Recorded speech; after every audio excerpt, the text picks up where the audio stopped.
Hi மக்களே, நான் தானே உங்களுக்கு சொல்ல. இது என்ன விலாகுன்னு ஒரு ஈவினிங் விலாகு தான். ஈவினிங் வெளியே போய் பார்த்தா ஜோர்னு மழை. சரி, மழை பெஞ்சதுக்கு நம்ம சுட சுட ஏதாவது சாப்பிடணுமேன்ட்டு தான் வீட்டில் வந்து கிச்சனை பார்த்தா கிச்சனில் ஒன்று வாழைக்காய் மட்டும் டங்குன்னு நம்மளை பார்த்து கூப்பிட்டுச்சு.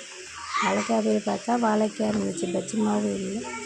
அதனால் நம்ம என்ன செஞ்சோம், கோதுமை மாவு எடுத்து சரி பச்சி போட்டு பார்க்கலான்னு ட்ரை பண்ணி பார்த்தோம்.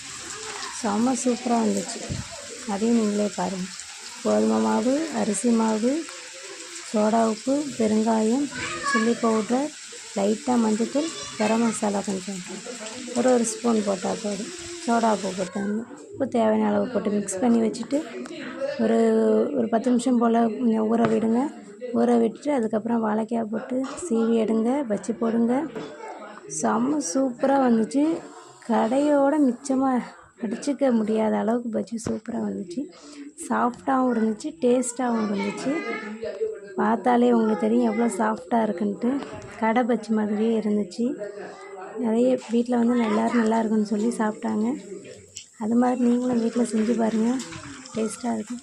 நம்ம சேனலை புதுசாக யாராவது பார்த்தீங்கன்னா சப்ஸ்கிரைப் பண்ணிவிடுங்க, மறக்காமல் லைக் பண்ணிவிடுங்க, எல்லாருக்கும் ஷேர் பண்ணுங்கள். பாருங்கள் எவ்வளோ சாஃப்டாக இருக்குன்ட்டு. எண்ணெயும் கொஞ்சம் கூட பிடிக்கலை, பார்த்தாலே தெரிஞ்சிருக்கும் உங்களுக்கு.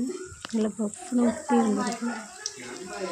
பாருங்கள், நல்லா மழை பெஞ்சதுக்கும் சூடாகவும் வீட்டில் நீங்கள் எல்லாம் ட்ரை பண்ணி பாருங்கள். ட்ரை பண்ணி பார்த்துட்டு கமெண்டில் மறக்காமல் சொல்லுங்கள். பாய்.